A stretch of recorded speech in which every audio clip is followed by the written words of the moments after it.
लोक में एक कहावत है, लव इज अनकंडीशनल। अर्थात प्रेम में कोई शर्त नहीं होती। उदाहरण लेते हैं, प्रसंग है रामायण का और सीता की शादी हो गई है। शादी होने के बाद में राज्याभिषेक के प्रसंग बना है राम का, और राज्याभिषेक न होकर उनको वनवास सुनाया जाता है। सीता जी को बोला, आपको क्या कौन सा कमरा आपका ठीक करना है? तो वो कहते, कमरा? कह रहे कि हमने अयोध्या के साथ शादी नहीं की है, हमने रामचंद्र जी के साथ शादी की है। हम भी उनके साथ, जहां राम वही मेरा ग्राम, अर्थात मैं वहीं पे रहूंगी। हम इस ऐश्वर्य के साथ में, इस भोगों के साथ में हमने शादी नहीं की है। हमने राम के साथ, हमारा नाता राम के साथ में और किसी के साथ नहीं। ये तो उदाहरण हो गया। सिद्धांत, जो सच्चा सुखार्थी है उसको हर अवस्था में अपने आत्मा के प्रति समर्पण जरूरी है, और वो समर्पण वो हर किसी अवस्था में, खाते पीते उठते बैठते, उसको अपना आत्मा ही दिखाई देना चाहिए, आत्मा ही रुचिकर दिखाई देना चाहिए, और उसकी ही ललक, निरंतर उसके प्रति अपना समर्पण, अर्थात आत्मा की क्या आवाज है, आत्मा का क्या स्वभाव है, उसका अनुरूप अपने जीवन को ढालने का प्रयास करना चाहिए। क्योंकि हमारा प्रयोजन हमारे सुख से, और हमारा सुख हमारे आत्माराम में है। समझ में आ रहा है क्या? अर्थात ये पर्याय तभी सुखी हो सकती है जब वो आत्मा के साथ संलग्न है। यदि वो शरीर के साथ संलग्न है, विषयों के साथ संलग्न है, ये पर्याय थोड़े ही दिन में व्यभिचारी हो सकती है, नहीं तो ये दुख को प्राप्त हो सकती है। समझ में आ रहा है क्या? इसलिए जरूरी है कि समर्पण सही जगह पर हो। प्रवचन सार ग्रंथ है, और इस पंच परमागम में से एक ग्रंथ की ये बात है। यहाँ पर हम 19वीं 20वीं गाथा तक हमारी चर्चा आ गई है। यहाँ पर जयसेन स्वामी की अगर विषय हो तो वहां पर 20-21वीं गाथा है, लेकिन मूल में तत्व प्रदीपिका के हिसाब से जाते हैं तो ये 19-20वीं गाथा है। गाथा में इतना ही बताया गया है कि जिस जीव ने प्रकृष्ट रूप से घाती कर्मों का क्षय किया है, तो उनके अनंत वीर्य और अनंत तेज सहित, अधिक तेज सहित अतीन्द्रिय ज्ञान और सुख प्रकट हो गया है। जब ये कह रहे हैं, अर्थात अनंत चतुष्टय जिनका प्रकट हो गया है, ये एक गाथा का भाग है। अर्थात महत्वपूर्ण बात यही आ रही है कि घाती कर्म के अभाव में अनंत चतुष्टय प्रकट होता है। ये तो कौन सा कथन है? कोई बताएगा कौन सा कथन है? घाती कर्म के अभाव में, कौन से न्याय की बात है? घाती कर्म के अभाव में अनंत चतुष्टय प्रकट होता है।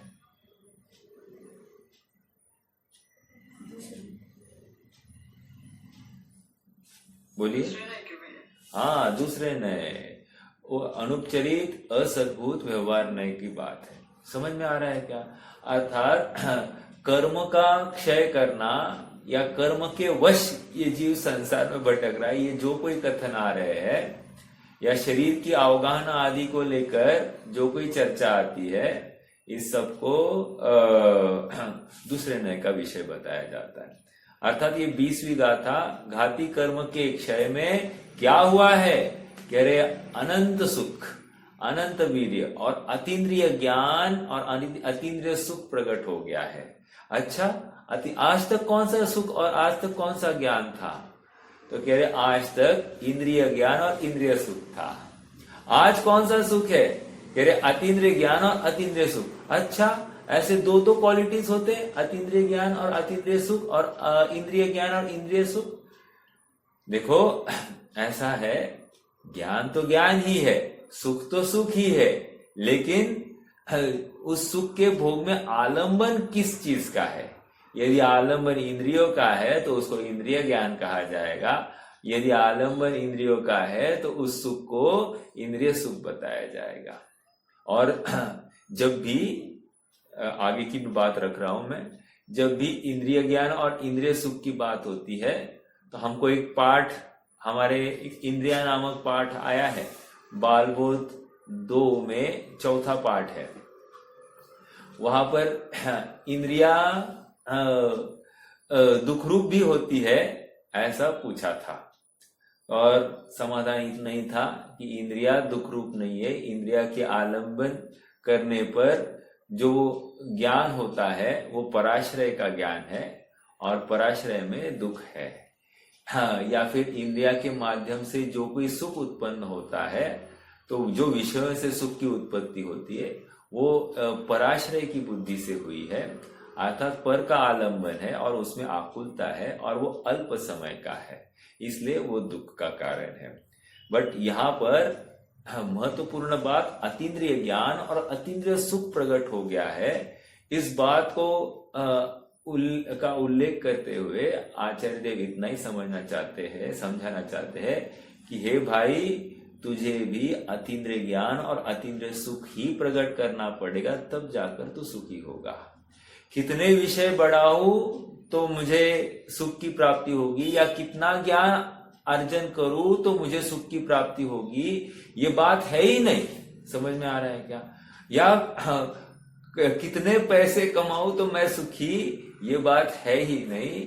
यहां पर कह रहे हैं कि मैं सुख विषयों से नहीं, सुख कितना जानने से नहीं, सुख अपने स्वभाव के आश्रय से होता है, और स्वभाव इंद्रियों में नहीं है, स्वभाव इंद्रियातीत है। ठीक है, ये 19वीं गाथा की बात हो गई। एक बार गाथा पढ़ लेते। पक्षीण गादिकम्मो अनंतवर वीर्यो अहिय तेजो जो अदिंदियो सोणाणम सौखम च परिणमदी। पक्षीण घादिकम्मो अर्थात प्रकृष्ट रूप से क्षय किया है घाती कर्मों का, उससे क्या होता है साहब? अनंतवर वीर्यो, अनंत उत्कृष्ट वीर्य प्रकट होता है।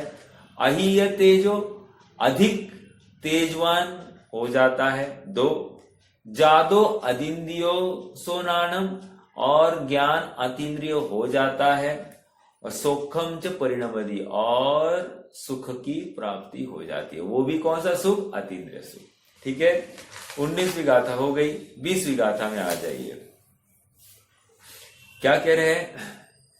सौखम वा पुण्य दुखम केवल निस्सणत्थि देहगदम। अब यहां कॉन्ट्राडिक्ट कर रहे हैं। पूर्व गाथा में कह रहे अतीन्द्रिय ज्ञान और अतीन्द्रिय सुख प्रकट हो गया है। अब कह रहे केवल ज्ञानी की बात कर रहे हैं ना, केवल ज्ञानी के इंद्रिय ज्ञान और इंद्रिय सुख नहीं होता। समझ में आया? देखो, सौखम वा पुण्य दुखम केवल निस्सणत्थि देहगदम। इजी एकदम भाषा।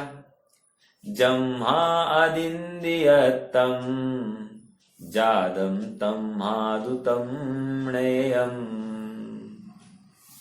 हाँ, देखो क्या है भाव, वो भी समझते हैं। या हिंदी पढ़ना है पहले? चलो हिंदी पढ़ लेते हैं।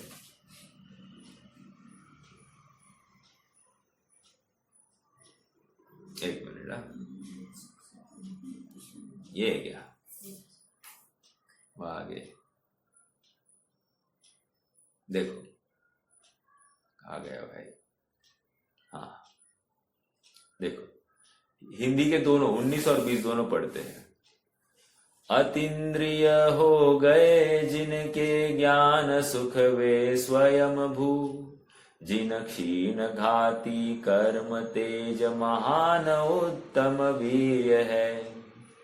अतीन्द्रिय हो गए हैं जिन स्वयंभू बस इसलिए, केवली के देहगत सुख दुख नहीं परमार्थ से, केवली के देहगत सुख दुख नहीं परमार्थ से। महत्वपूर्ण, देहगत सुख भी नहीं है और देहगत दुख भी नहीं है। महत्वपूर्ण बात आ रही है ना। हाँ, इसका मतलब हमको क्या अनुभव ना स्वयं को, कह रहे देहगत मुझे भी दुख के कारण जितने भी है सचमुच परमार्थ से वो दुख नहीं है। देहगत जितने भी सुख के कारण साधन है वो सचमुच मेरे लिए सचमुच सुख का कारण नहीं है। ऐसा विश्वास जिसे है वही तो स्वभाव सन्मुख होगा, नहीं तो वो बाहर क्यों। देखो केवली की चर्चा क्यों कर रहे हैं, पहली बात ये भी नक्की करना, केवली की चर्चा क्यों कर रहे हैं, मेरा प्रश्न है। यहां पर केवल ज्ञानी की बात क्यों रख दी, बोलो। अरहंतों की बात क्यों रखी है यहां पर, क्योंकि अरहंत हमारे आदर्श है। अरहंत ही ने तो हमको मार्ग दिखाया है, स्वयं मार्ग पर चल रहे हैं और हमको भी उसी मार्ग पर चला रहे हैं, मतलब दिखा रहे हैं। हाँ, क्या है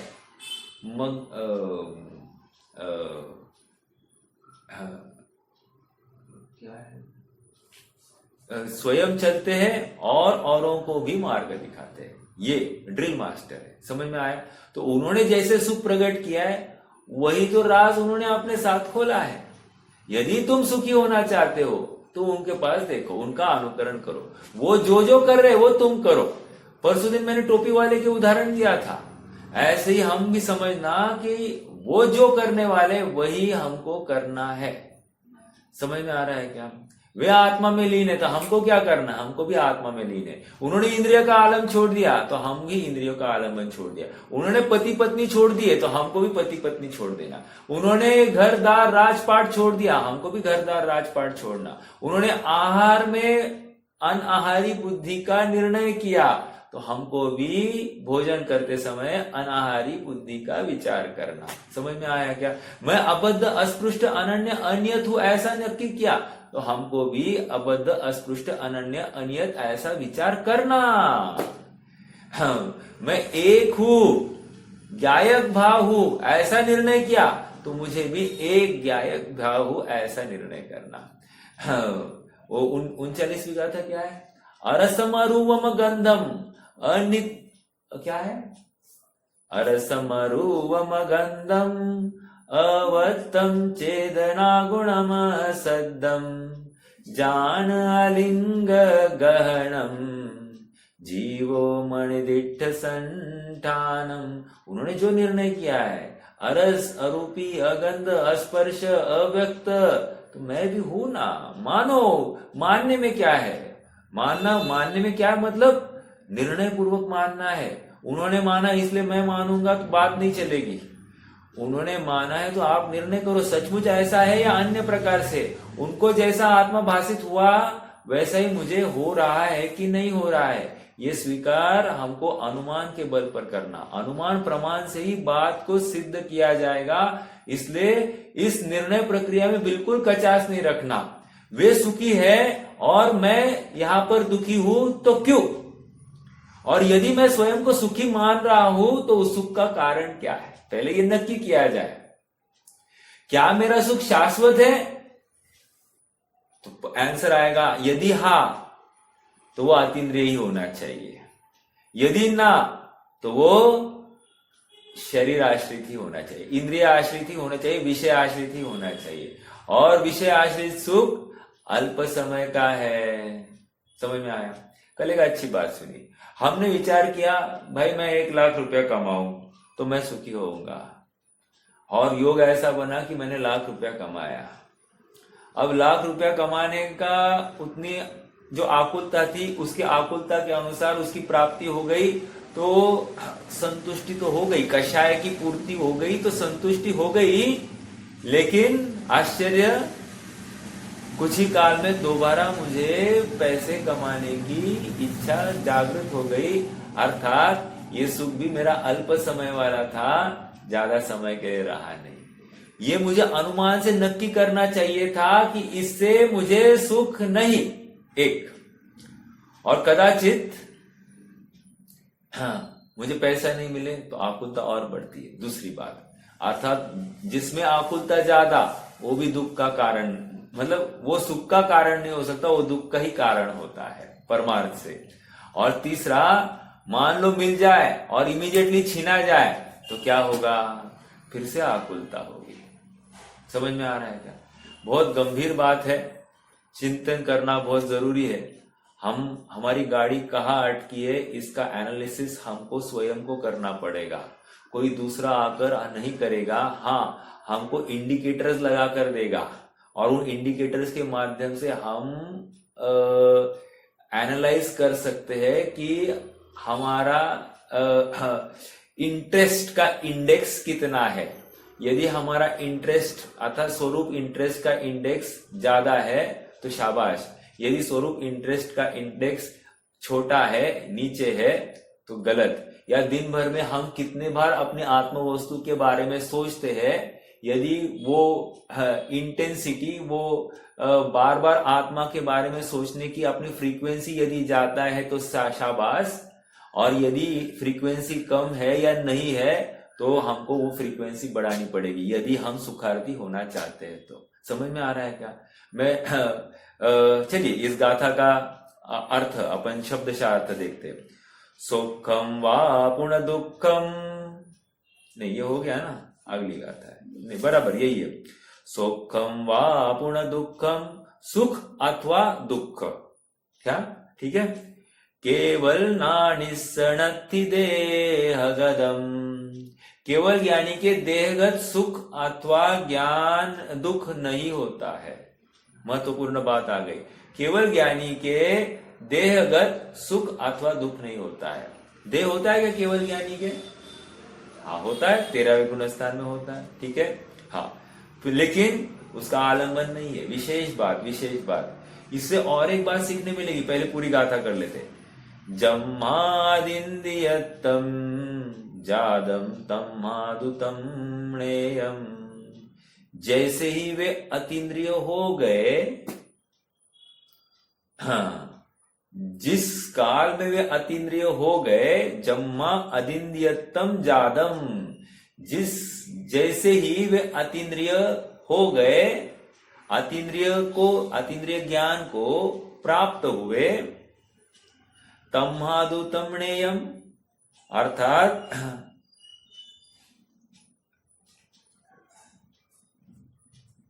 इसलिए तुम उनके सुख और सुख की कल्पना अतीन्द्रिय ही जान लो। समझ में आया? एक मिनट, है इंद्रिय से रहित वे जिन अतीन्द्रिय है इसी से।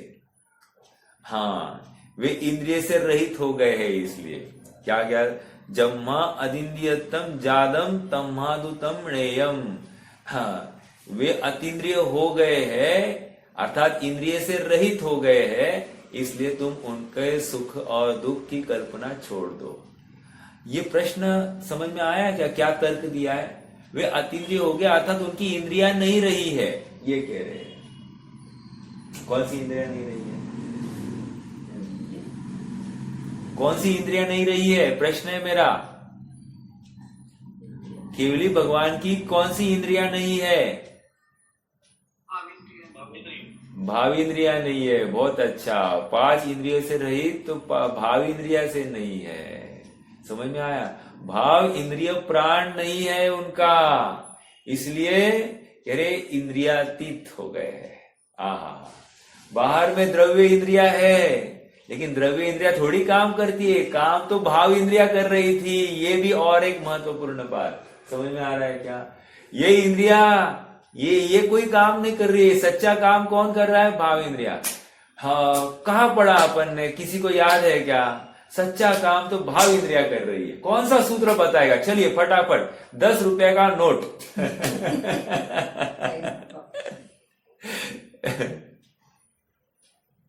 बोलिए,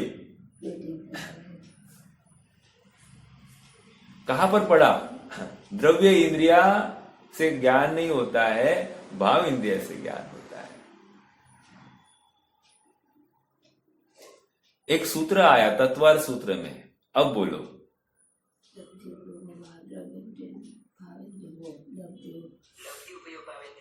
लब्धि उपयोगो भावेंद्रियम, थोड़ा सा चूक गए हैं। हाँ वो तो है ही लेकिन वहां भाव इंद्रिया लब्धि और उपयोग रूप है ऐसा दिखाया। मेरा प्रश्न ये है कि इंद्रिया, ये इंद्रिया इंद्रिया नहीं है, सच्ची इंद्रिया तो कुछ और है, ये यहां तक था। आप पास में तो आए हैं।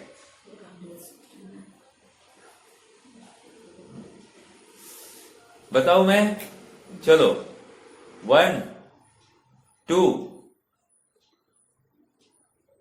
3, चलो बता देता हूं। निवृत्ति उपकरणे द्रव्येंद्रिय। अरे ये क्या है, यहां तो निवृत्ति और उपकरण ये द्रव्येंद्रिया है, राइट।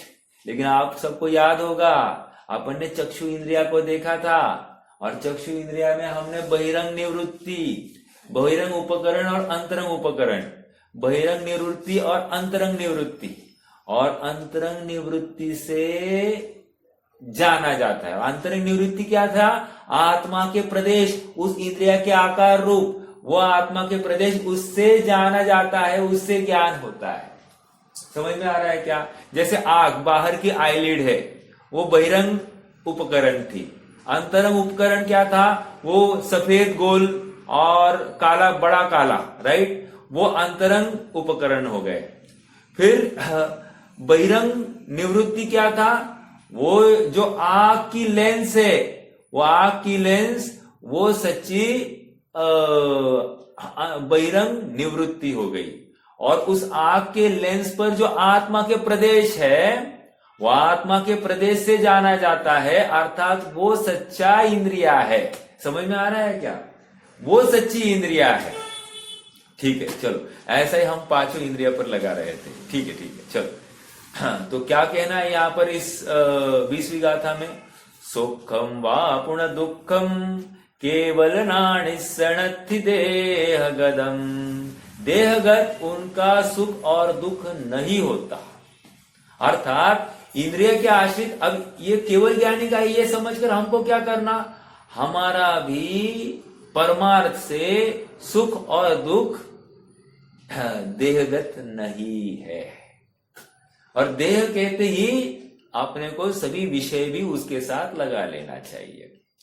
अर्थात मेरा सुख और दुख ये देहगत नहीं है, ये स्वीकार करने में बहुत बड़ा पुरुषार्थ है। देखो क्यों पुरुषार्थ है, क्योंकि साक्षात हमको दिखाई दे रहा है कि ये मच्छर हमको काट रहा है, और हमको दिखाई दे रहा है, और ये नहीं काटता है तो हमको कोई प्रॉब्लम नहीं, लेकिन काटता है तो प्रॉब्लम है, हमको दिखाई दे रहा है ना। लेकिन ये निमित्त नैमित्तिक संबंध है। सचमुच मच्छर के काटने से मैं सुखी और मैं दुखी हुआ ही नहीं हूं। मैंने जो राग है इस शरीर के प्रति, और मेरी कल्पना में जो एक नक्की किया है कि इसके काटने से मैं दुखी और इसके नहीं काटने से मैं सुखी, सचमुच मेरी कल्पना में ही तो प्रॉब्लम था, और वो आश्रव था, और मैंने मान लिया कि मच्छर काटने का कारण सो दुख। ऐसा नहीं है। शरीर में दाह उत्पन्न हुई है इसलिए मैं दुखी, ऐसा नहीं। मेरे शरीर के प्रति जो अपनत्व है उसकी वजह से मैं दुखी हूं। समझ में आ रहा है क्या? अर्थात शरीर इस रूप परिणमित हो तो ही मैं सुखी है हो, और शरीर इस रूप परिणमित नहीं हुआ तो मैं दुखी। ऐसी जो भ्रामक कल्पना मैंने धारण की है, इस भ्रामक कल्पना को दुख का कारण बताया जा रहा है। समझ में आया? थोड़ा सा पढ़ेंगे अपन और फिर आगे बढ़ते हैं।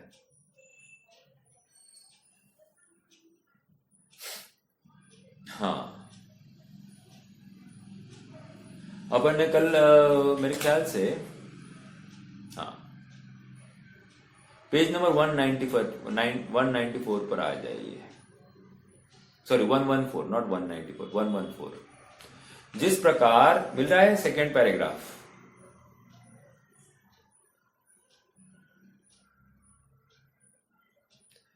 हाँ, जिस प्रकार तप्त लोह पिंड के विलास से अग्नि भिन्न ही है, उसी प्रकार शुद्ध आत्मा के इंद्रियां नहीं है, शरीर नहीं है। इसलिए जिस प्रकार लोहे के गोले से भिन्न अग्नि को घन के घात नहीं सहने पड़ते, उसी प्रकार शुद्ध आत्मा के शरीर संबंधी सुख दुख नहीं होते। क्या है? लोहा सहे घनघात, अग्नि की संगति पाई। अब अग्नि की संगति नहीं है तो क्या होगा? लोहा घनघात नहीं सह पाएगा, सहेगा ही नहीं। समझ में आया? उसी प्रकार इस जीव को अपन इंद्रियों से अतीत देखे, इंद्रिय वाला नहीं देखेंगे तो क्या होगा? इसमें अपने आप इंद्रिय संबंधी जितने भी बहिष दुख और सुख के प्रसंग है उनसे हम निवृत्त हो जाएंगे। समझ में आया? अर्थात वे हमको सताएंगे नहीं। देखो, मैं आपको कुछ प्रसंग सुनाता हूं। रविंद्रनाथ टैगोर, उनका एक बार कोई ऑपरेशन होना नक्की हुआ। तो ऑपरेशन होना नक्की हुआ तो उन्होंने वैद्य को पूछा कि वैद्य ने कहा तुमको क्लोरोफॉर्म, उस समय में क्लोरोफॉर्म था, तुम्हें भूल देनी पड़ेगी और उसके बाद में ही हम ऑपरेशन कर पाएंगे। तो उन्होंने कहा नहीं नहीं, मैं मेरी जागृति, मेरी चेतना को मैं गिरवी नहीं रख सकता, अर्थात मैं भूल नहीं ले सकता। देखो कितना पुरुषार्थ, अजैन व्यक्ति भी कितना पुरुषार्थ करता है। अपनी जागृति का नाश की कीमत पर वो कुछ भी करना नहीं स्वीकार कर रहा है, ये तैयारी। समझ में आ रहा है क्या? और आज थोड़ा सा एक दांत भी निकालना है, क्या करना पड़ता है? पहले वहां पर एनेस्थीसिया दो, एनेस्थीसिया देकर काम नहीं, उसके बाद में फिर पेन किलर खाओ, पेन किलर खाकर फिर से एंटीबायोटिक भी साथ में खाओ, नहीं तो फिर डराया भी जाता है। मुझे तो क्या होता है क्या नहीं होता उसकी बात नहीं, लेकिन पेन किलर के नाम पर हम जो कुछ लेते हैं, समझ लेना ये हमारे ज्ञान के ऊपर हम आवरण डाल रहे हैं। अर्थात ज्ञानावरण का तीव्र बंध इस काल में हो रहा है, ये तो हमको स्वीकार होना चाहिए। समझ में आ रहा है क्या? मतलब कदाचित कोई हमको समझाए नहीं नहीं तुम पेन किलर नहीं लेना और हमको कषाय हो जाए, ऐसा हो सकता है क्या? बिल्कुल हो सकता है। लेकिन सच्ची बात तो यह है कि कोई समझाए अथवा नहीं समझाए, हमारी समझ तो रहनी चाहिए कि ये पेन किलर अर्थात हमने ज्ञानावरण का तीव्र बंद किया है। कहाँ लिखा साहब? हाँ, क्योंकि तुम्हें उस पेन का सेंसेशन नहीं करना है, इसीलिए तुमने क्या किया? ऐसा उपाय किया, तुमने ज्ञान से रहित हो जाओ ऐसा लग रहा है तुम्हें, इस कीमत पर तुमने वो इंजेक्शन या वो दवाई ली है। समझ में आ रहा है? उपाय पेन किलर लेना नहीं था, उपाय तत्व निर्णय था, उपाय स्वभाव सन्मुखता था। स्वभाव जैसा है वैसा, वस्तु जैसी है वैसा स्वीकार करने में था, और तुमने उपाय बाहर किया और ये अपराध है। और इसलिए तुम इंद्रिय जनित सुख और दुख में इंद्रिय जनित अनुकूलता में सुख मानते हो और इंद्रिय जनित दुख में तुम इंद्रिय जनित प्रतिकूलता में तुम दुख मानते हो। ये तुम्हारे अभिप्राय संबंधी भूल पक्की हो गई। समझ में आ रहा है क्या? देखो, जब भी हमको ना अभिप्राय को टटोलना है ना, मोस्ट ऑफ द टाइम्स हमको परखने के अवसर ऐसे मिल जाते हैं कि हम थोड़ी सी प्रतिकूलता खड़ी करें और उस प्रतिकूलता में आकुलता हमको हो रही कि नहीं हो रही इसका निर्णय करें। यदि आकुलता हो जाती है तो समझ लेना कि अभिप्राय में कुछ तो खोट है या पूरी खोट है। आकुलता हो रही है तो पूरी खोट है, ये हमको स्वीकार कर लेना चाहिए। समझ में आ रहा है क्या? हाँ, और यदि ये विचार करे कि इससे अपने को कुछ फर्क नहीं पड़ता है, मैं तो आत्मा हूं या आत्मा की धुन लगती है अंदर में, तो समझ लेना चाहिए हो यस, थोड़ा सा खेद वर्तेगा, लेकिन आत्मा की धुन हमको उसकी तरफ खींच रही है, तो समझ लेना चाहिए यहाँ कहीं ना कहीं मैं टूट गया हूं इस शरीर से, ये स्वीकार करने में आ जाता है। तो ये चिन्ह है जिसके माध्यम से हम नक्की कर सकते हैं कि अपना झुकाव, अपने अभिप्राय का झुकाव किस साइड में है। क्योंकि अभिप्राय समझ में नहीं आता है, यूजुअली परिणाम अर्थात चारित्र मोह संबंधी क्रियाओं के माध्यम से, अपने परिणामों की व्यक्तता के माध्यम से हमको लगता है कि कषाय नहीं हुई अर्थात मैं यथार्थ श्रद्धानी। ऐसी बात नहीं है। समझ में आ रहा है क्या? हाँ देखो और एक बात बताओ, इंद्रिय विषय है ये किसी को कहने की जरूरत नहीं है। इंद्रिय विषय या इंद्रियों के भोग ये भोगने योग्य नहीं है, ये किसी को बताने की जरूरत नहीं है। सभी जीव समान रूप से मान लेते हैं कि इंद्रिय भोग भोगने योग्य नहीं है, अर्थात इंद्रिय भोग है। लेकिन एक कदम आगे चलकर इंद्रिय ज्ञान भी है ऐसा किसी को बोला जाए तो वो कदाचित इस बात को हजम नहीं कर पाता है। समझ में आ रहा है क्या? क्योंकि इंद्रिय ज्ञान है क्यों है कोई बता सकता है क्या? बालबोध भाग 2 का है। इंद्रिय ज्ञान है क्यों बताया जाएगा? मैं उदाहरण तो देता हूं, लेकिन किसी के पास में कोई तर्क है तो अच्छी बात होगी, थोड़ा सा और चर्चा के लिए लाभदायक होगी। इंद्रिय ज्ञान है, इंद्रिय ज्ञान है क्यों है? क्योंकि वो पराधीन है। एक बात, ओके ठीक है, मान लिया। और कुछ?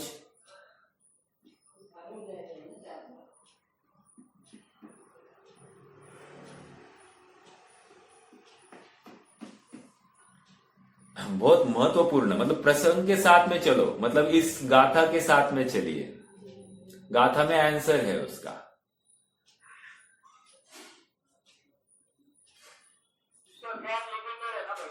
हाँ मतलब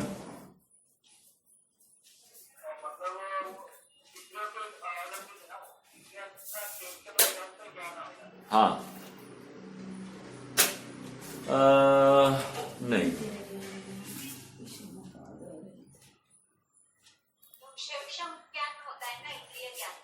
हाँ नहीं वो नहीं आंसर। हाँ अतीन्द्रिय ज्ञान, स्वयं ज्ञानी को अतीन्द्रिय ज्ञान हो सकता है कि नहीं? जैसे कोई मुनिराज है, उनका अतीन्द्रिय ज्ञान है कि नहीं?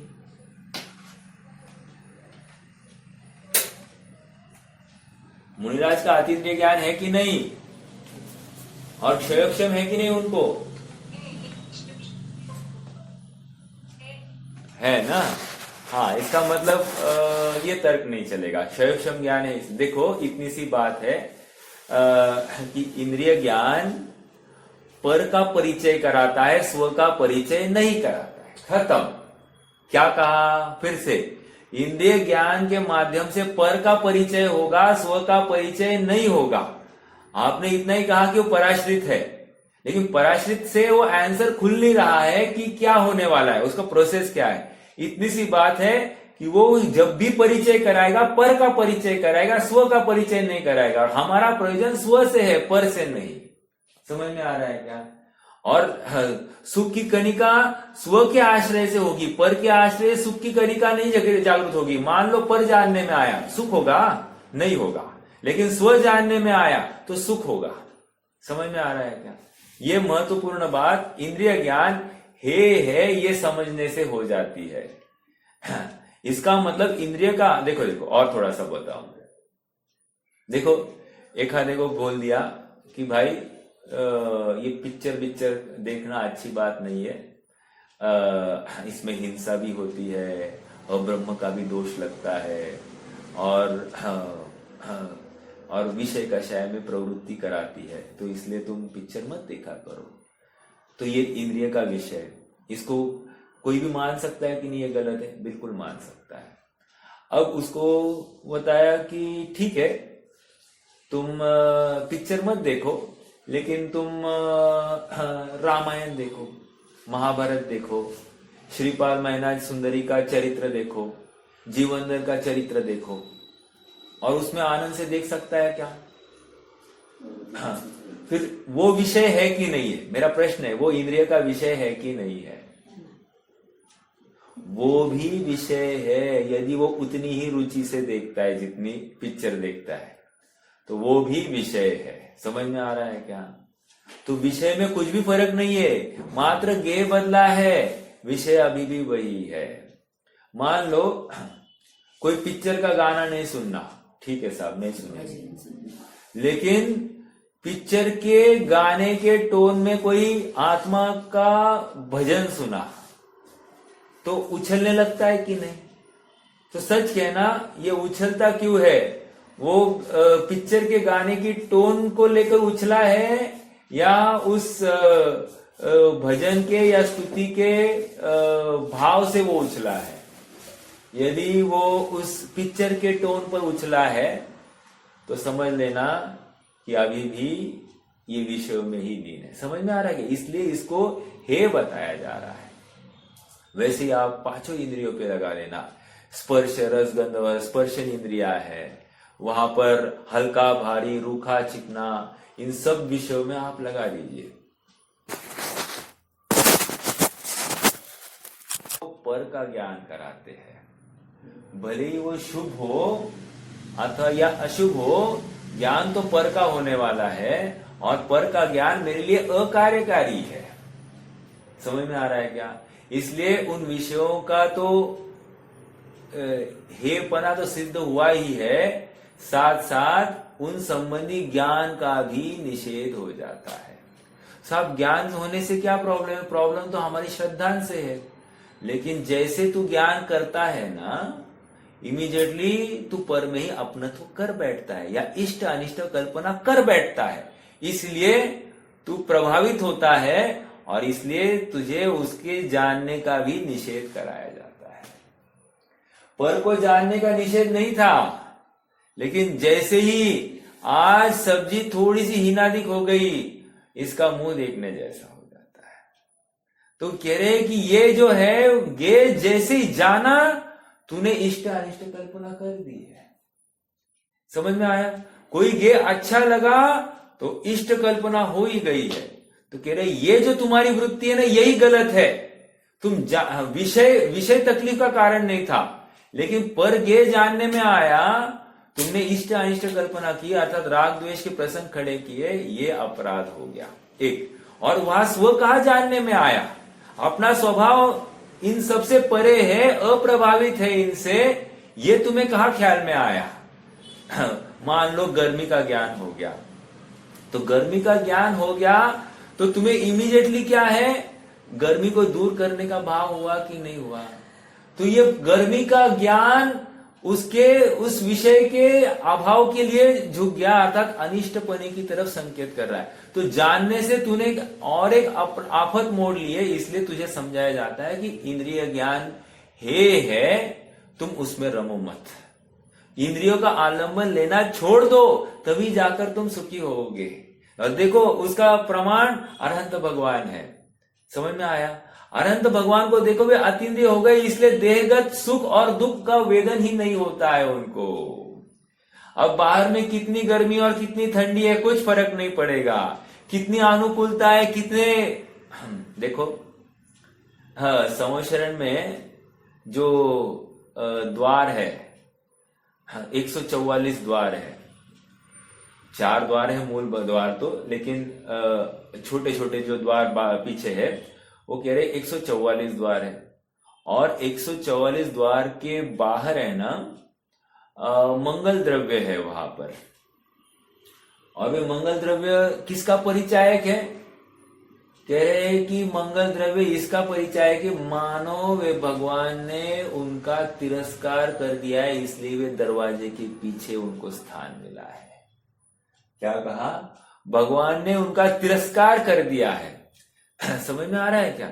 अर्थात ये भी उनकी अपनी प्रॉपर्टी नहीं है, इसलिए वो कोई महंत बने का कारण नहीं है।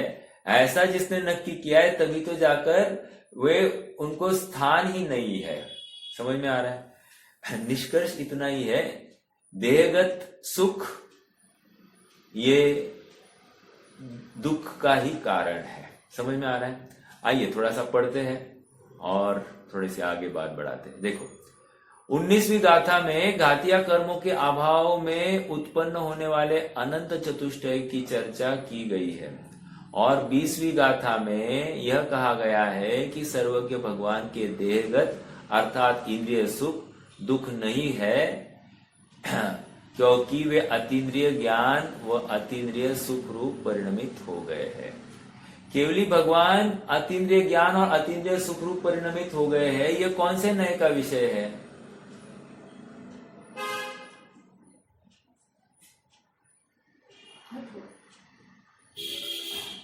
केवली भगवान अतीन्द्रिय ज्ञान और अतीन्द्रिय सुख रूप परिणमित हो गए हैं, यह कौन से नए का विषय है?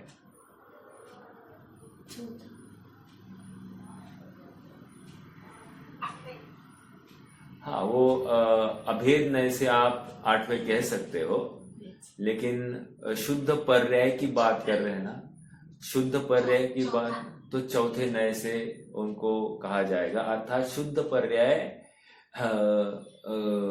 व्यवहार का भेद है सो व्यवहार, और ये चौथे नए से वो उसका करता है।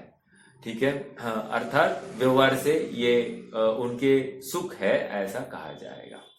देखो आगे तो 20वीं गाथा में क्या आया? उनके देहगत सुख दुख नहीं है क्योंकि वे अतीन्द्रिय हो गए हैं। और जब हम कहेंगे देहगत सुख दुख नहीं है, ये भी दूसरे नए का विषय, और अतीन्द्रिय हो गए हैं उनका ज्ञान, तो ये चौथे नए का विषय। समझ में आया? चलो आगे।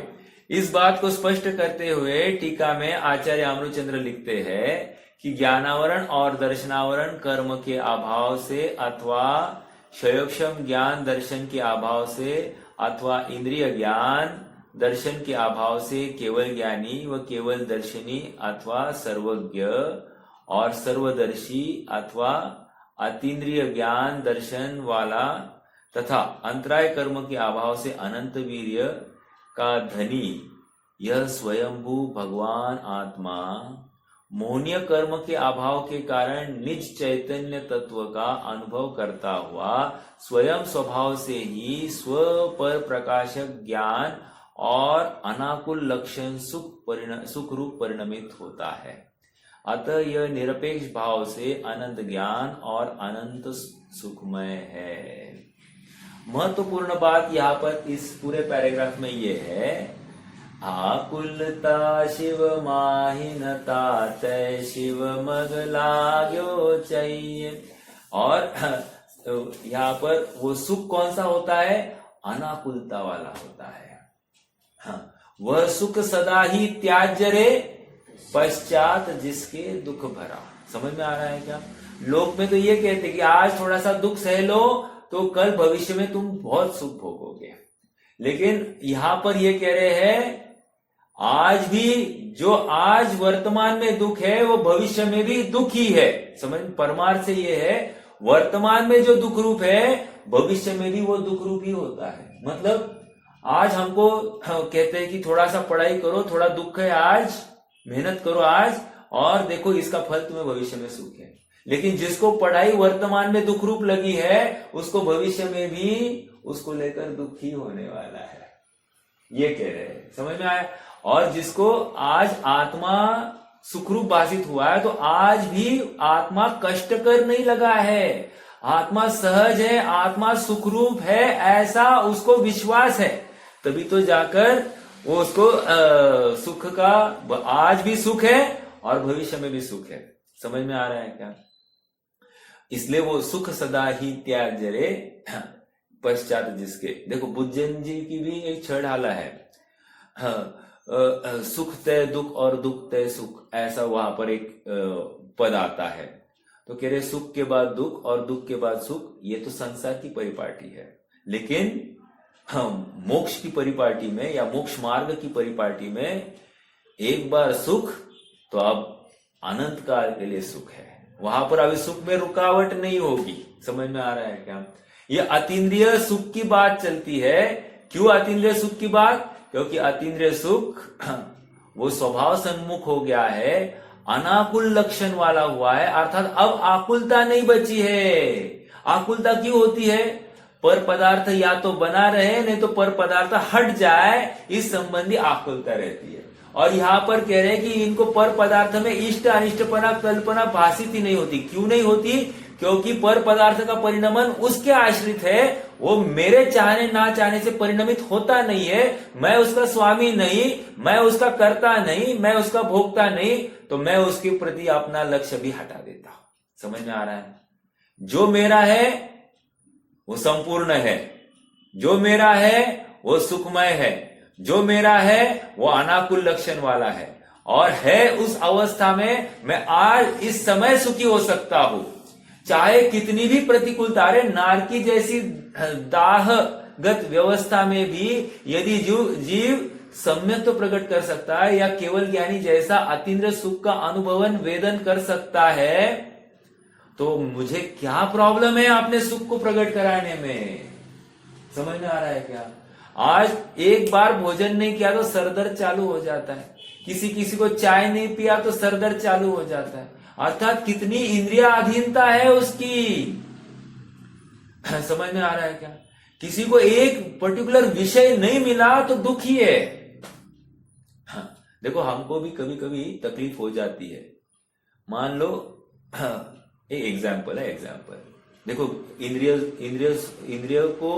इंद्रिय के विषय को दुख रूप कैसे बोलना। मान लो आज हमारा देव दर्शन नहीं हुआ तो हमको क्या फील होता है? एनीबॉडी?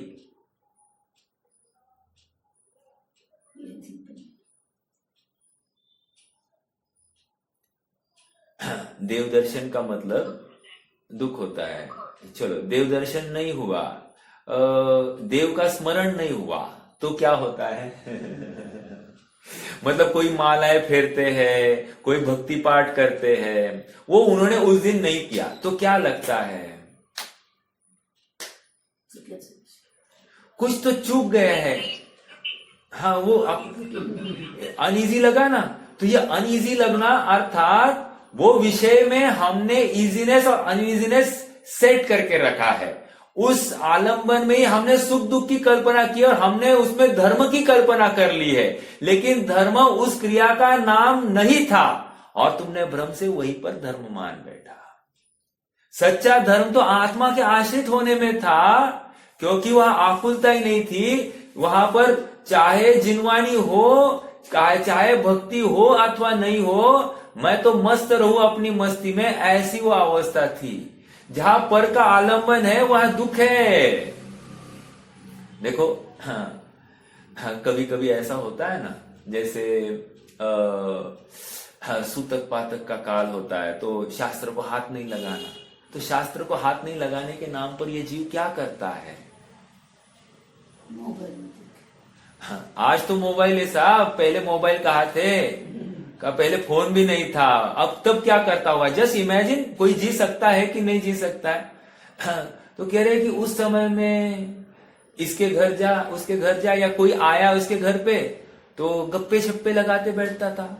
समझ में आ रहा है क्या? भूतकाल की कल्पनाओं में रमता था और अपने वहीं पे स्वयं को जैसे तैसे अपना दिन व्यतीत कराता था। समझ में आ रहा है? यही करता होगा जो आज मोबाइल के माध्यम से समय बर्बाद कर रहा है, उस काल में किसी अन्य के माध्यम से अपना समय बर्बाद करता होगा।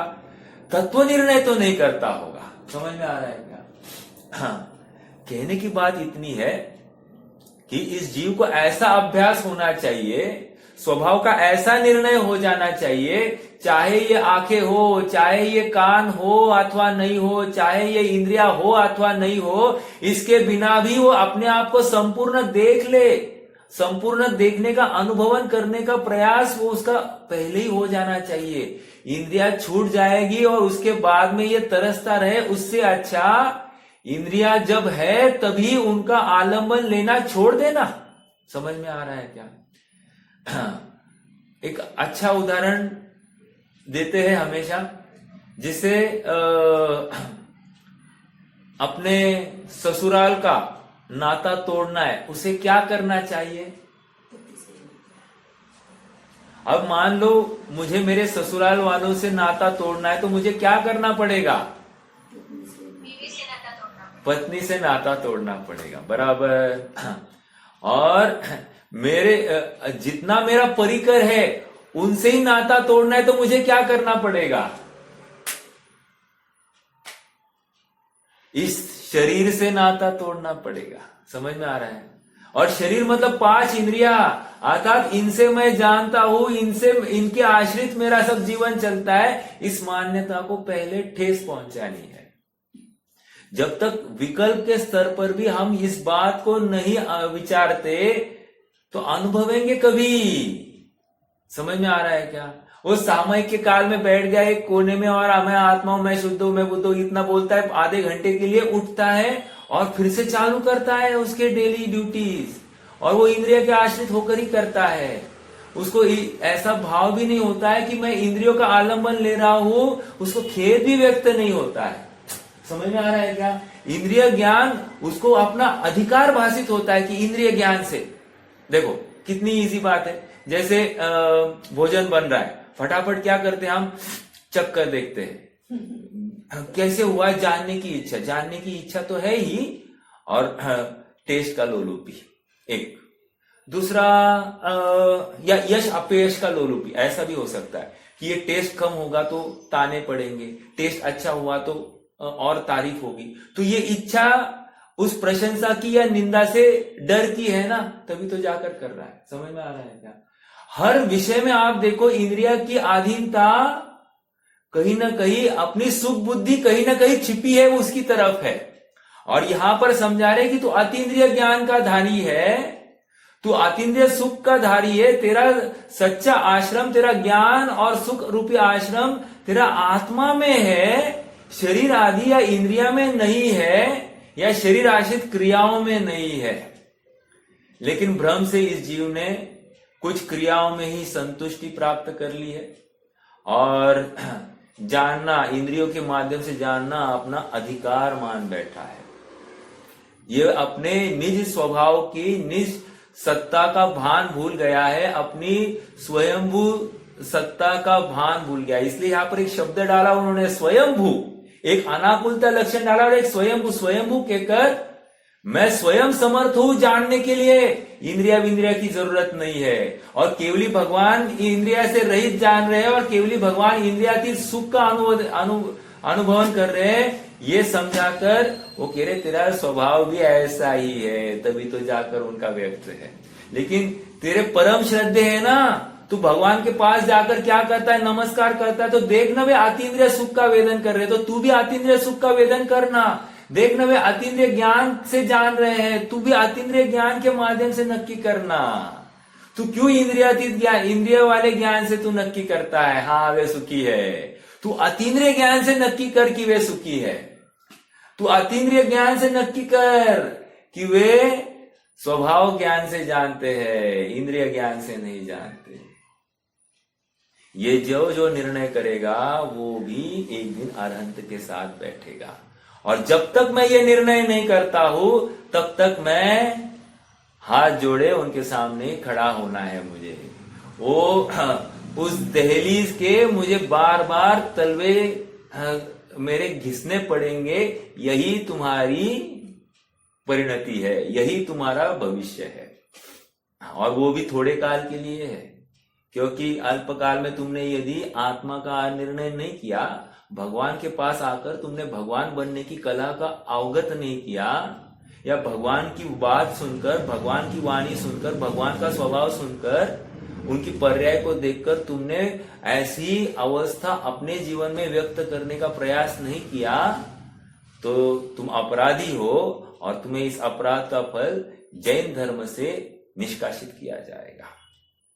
हाँ, जैसे लोक में कोई अपराधी है तो उसको राज्य से बाहर निकाला, देश बाहर निकाला जाता है, वैसे ही इस जीव को जैन धर्म से देश बाहर निकाला था, जैन धर्म से बाहर निकाला जाएगा। पुनः इस जीव को जैन धर्म नहीं। इसलिए ये तत्व निर्णय करना ये बहुत जरूरी है, हमारी जिम्मेदारी है। यह नर भव पाए महातप कीजे, अर्थात तत्व निर्णय कीजे, या में सार यही है। महातप का अर्थ मैं क्या कर रहा हूं? सच्चा तत्व निर्णय करना। तत्व ज्ञान करना कि मैं इंद्रियों से जानता नहीं हूं। ओ, कितनी बड़ी बात है ना। देखो परसों दिन मैं उदाहरण दे रहा था, परसों दिन मतलब एक 4-5 दिन पहले, एक लिफाफा हमको किसी ने दिया, जानने की इच्छा हुई कि नहीं कितना है माल अंदर वो जानने की इच्छा भी ये दुख का कारण है, समझ में आया। अर्थात कहीं ना कहीं भले हम पैसा नहीं चाहते हैं वो लेना, लेकिन उसने कितना दिया, उसने कितना दिया, इतना भी जानने की वो जिज्ञासा है, वो बहुत तकलीफ का कारण है। समझ में आ रहा है क्या? हाँ देखो, हमारी माता जी है ना, मैं कोई प्रवचन लगाकर सुनता हूं ना, तो आती है और ऐसा देखकर जाती है कि क्या कर रहा है, कौन कौन विद्वान है, और बस वो विद्वान, ये कौन विद्वान है और ये कहाँ है, ये इतना जानती है और फिर निकल जाती है। वो प्रयोजन नहीं था, प्रयोजन हमारा वो विषय का प्रमेय क्या था, वो उस आत्मा को जो झलका रहे थे, उस आत्मा के बारे में प्रतिपादन कर रहे थे। क्या तुम्हें वैसा आत्मा का निर्णय हुआ या नहीं हुआ? विद्वान का निर्णय करने से तुम्हारा क्या लाभ होने वाला है? उनकी शैली अच्छी है या बुरी है जानने से तुम्हें क्या लाभ होने वाला है? तुम्हारी तो गेय निष्ठा हुई है। और इसलिए एक क्षण में हो शांत गेय निष्ठा मेरी, इतनी बड़ी बात कही है ना। गेय निष्ठा मतलब क्या?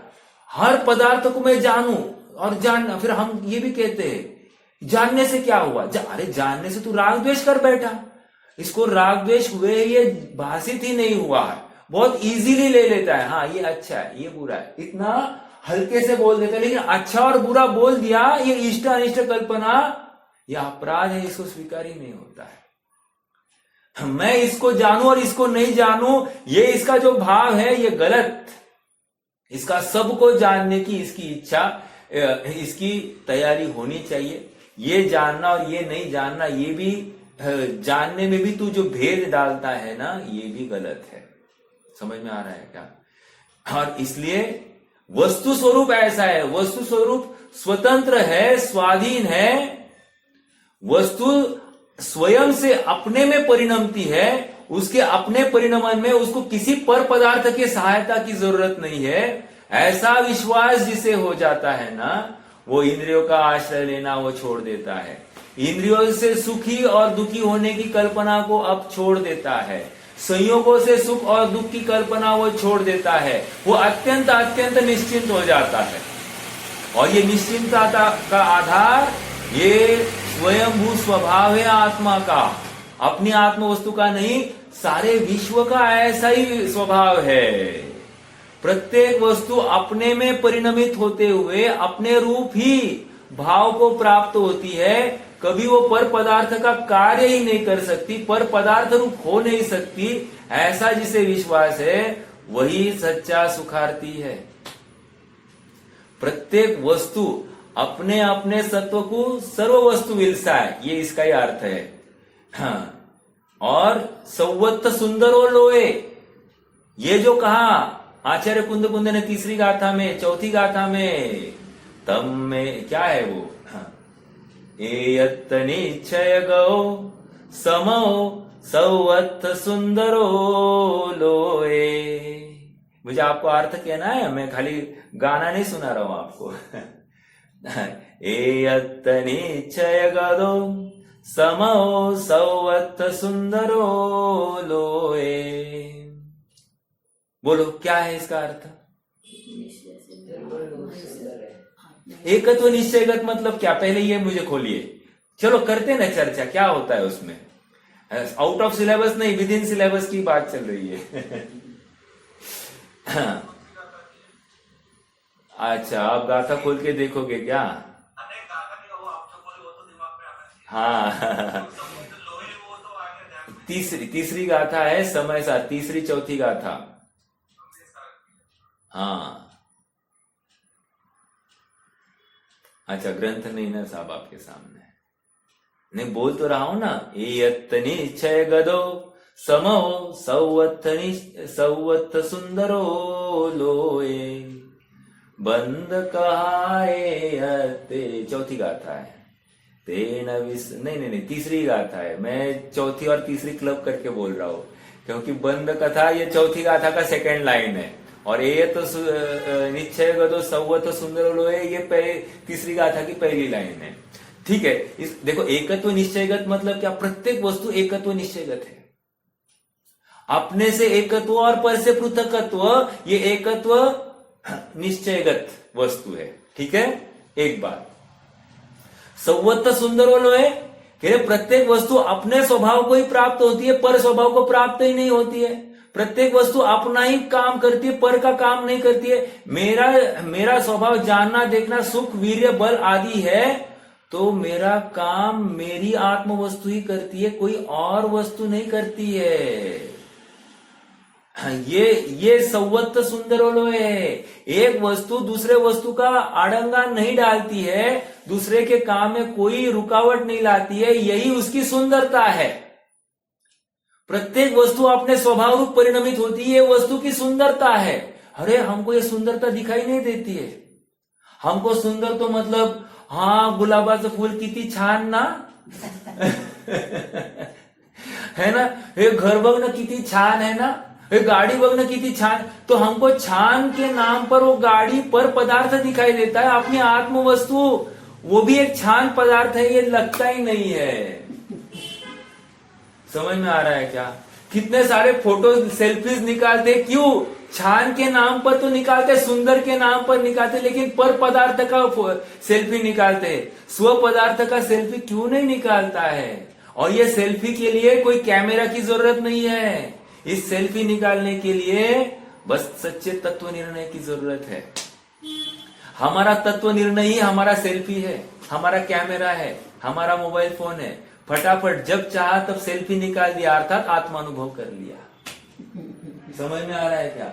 जिसको जब भी अभी इसके आगे जिसको सेल्फी निकालने का भाव आएगा, आज मैंने फंक्शन के लिए कोई कपड़ा पहना है और ये मैं कपड़ा सबको दिखाऊं, ऐसा भाव आता होगा, सबसे पहला अपराध यहां पर खड़ा होता है। उसी समय तत्व निर्णय करना, यह मैं नहीं हूं, यह मेरी सुंदरता नहीं है, मेरी सुंदरता पर पदार्थ से नहीं है, मेरी सुंदरता स्व पदार्थ से है। जिसको सजने धजने का भाव आता है वह अपराधी है। समझ में आ रहा है क्या? क्योंकि उसने अपनी सुंदरता बाहर में देखी है, पर से अपनी सुंदरता का नाप किया है। ये उसकी दीनता है, पामरता है। समझ में आ रहा है क्या? बहुत गंभीर बातें हैं। समझना, अपन अपने अतीन्द्रिय स्वभाव का निर्णय करें, मेरे अतीन्द्रिय अनाकुल सुख का विश्वास करें। इसलिए समय सार की 47 शक्तियों में एक सुख शक्ति का कथन आया है। और सुख शक्ति कैसी बताई मालूम है? अनाकुलता लक्षण वाली सुख शक्ति। वाह, अनाकुलता, इसी शब्द को दौलत राम जी ने उठाया और कह दिया आकुलता शिव माहिनता तय शिव मग लाग्यो चाहिए। और यहां पर भी वही बात कह रहे हैं, अनाकुलता है, अनाकुलता। आत्म को हित है सुख सो सुख, आकुलता बिन कहिए, आकुलता शिव माहिनता तय शिव मग लाग्यो चाहिए। यहां पर फिर से 2 बार आकुलता मोक्ष मार्ग में नहीं है, और जहां आकुलता है वो मोक्ष मार्ग नहीं है। आज का एक नोट फॉर द डे, आकुलता मोक्ष मार्ग में नहीं, और जहां जहां आकुलता है वो जहां आकुलता है वो मोक्ष मार्ग नहीं, और जो मोक्ष मार्ग है वो अनाकुल ही है। समझ में आ रहा है क्या? ऐसा ही है। और वो अनाकुलपना मेरा स्वभाव है, स्वभाव। इस अनाकुल स्वभाव को कोई मुझसे छीन नहीं सकता। समझ में आ रहा है? एक भारत देश के ऊपर कोई किसी ने राज्य किया तो कितना उनसे द्वेष कर बैठता है, लेकिन तू स्वयं किसी के अधीन हुआ है, इस इंद्रिया के अधीन हुआ है, तुझे इसका खेद होता नहीं है? तू पराधीनता में जीता है, तुझे इसका खेद होता नहीं है? और तू उन अंग्रेजों को कोसता है। इसलिए मैंने एक बार कहा था, सचमुच इसको दुख पर द्रव्यों ने नहीं किया है, ये पर द्रव्यों के अधीन हुआ है, इसलिए ये दुखी हुआ है। समझ में आ रहा है क्या? और शत्र चूड़ामणि में तो वहां तो इतना ही कहा, पराधीनात मरणम वरम, अर्थात पराधीनता में मरना श्रेष्ठ है। वरम उत्कृष्ट तो तुम मर जाते। समझ में आया? एक प्रसंग सुनाता हूं, जरूरी है यहाँ पर। एक भाई बीमार हुए, और बीमार हुए तो उनको उनके किसी परिचित जो उनके सगे, मतलब सो कॉल्ड सगे, जो आज विद्वान है, उन्होंने फोन किया उनके स्वास्थ्य के हालचाल को लेकर। तो उस भाई ने कहा कि आप मुझे बार बार फोन किया करो, मुझे अच्छा लगता है। तो उस विद्वान ने उनको पूछा, आपको ठीक क्यों होना है? आपको स्वास्थ्य ठीक हो जाए ऐसा आपको क्यों लगता है? क्या ये स्वास्थ्य ठीक इसलिए हो जाए तो आप फिर से और दुगनी रफ्तार से उन विषय कषायों में, उन भोगों में फिर से प्रवृत्ति करो, इसलिए आपको ठीक होना है, इसलिए आपको मेरी बात अच्छी लगती है? या आपको लगता है कि आपको फिर से अब धर्म मार्ग में प्रवृत्ति करना है? क्यों लग रहा है? उन्होंने जो जवाब दिया होगा, नहीं दिया होगा, मुझे उसके ऊपर नहीं फोकस करना, मुझे तो इस कथन की ओर ध्यान देना है। जब भी हमको शारीरिक दाह या प्रतिकूलता आ जाती है तो प्रतिकूलता दूर कराना क्यों चाहते हैं हम? यदि वो प्रतिकूलता दूर कराने के लिए इसलिए दूर कराना चाहते हैं कि हम धर्म मार्ग में लगे तो हमारी सोच सही है, लेकिन वो प्रतिकूलता इसलिए दूर कराना चाहते हैं कि हम और दुगनी रफ्तार से विषयों में और प्रवृत्ति करें, तो कह रहे फिर तुम्हारा मरना ही अच्छा है। क्यों?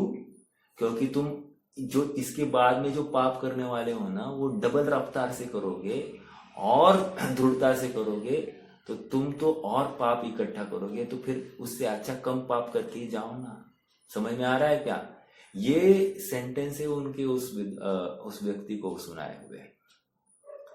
ये तो व्यक्ति तो एक पात्र था। हम सबके लिए भी यही बोध है कि हमको भी अगर कभी ऐसी अवस्था आ जाती है तो उसमें हमारा चिंतन क्या होना? हमारा चिंतन ये, इससे मैं बाहर, देखो वो कौन से राजा थे, यदि मैं इस रोग से दूर हो जाऊं तो कल ही कल मैं दीक्षा ले लूंगा। और आश्चर्य, अगले दिन रोग दूर हो गया, ये भी दीक्षित हो गए। ऐसा दम है क्या किसी में? ये प्रथमानुयोग की कथा है, मात्र सुनने के लिए नहीं, हमारा पौरुष जागृत करने के लिए। क्या हमको ऐसा भाव आता है क्या? विचार करना। समझ में आया? अतीन्द्रिय सुख की महिमा अपरंपार है, वो अनाकुलता वाला है। अतीन्द्रिय ज्ञान भी स्वाधीन है और सर्वोत्कृष्ट है। देखो, आपण कहते ना, घर हसावं पण आपल्या हक्काचं घर हसावं, झोपड़ी पण का नको, लेकिन घर अपने अधिकार वाला होना चाहिए। ऐसा लगता है कि नहीं? हर किसी को लगता है ना, अपने हक का होना चाहिए। वैसे ही ये सुख और ये ज्ञान स्वाधीन हो तो वो अपना, जो पराधीन है वह अपना नहीं है साहब। समझ में आ रहा है क्या? इसमें खेद बरतना चाहिए। चलिए साहब, गे निष्ठता खत्म हो गई है। मुझे कोई याद दिला रहा है 9:30 बज गए हैं, लोग आकुल चित्त हो रहे हैं, लेकिन तत्व चिंतन की बात है। मुझे तो जितना सुनाओ उतना अच्छा लगता है, लेकिन ये भी मेरी गे निष्ठता हो, इसका मुझे विचार करना है।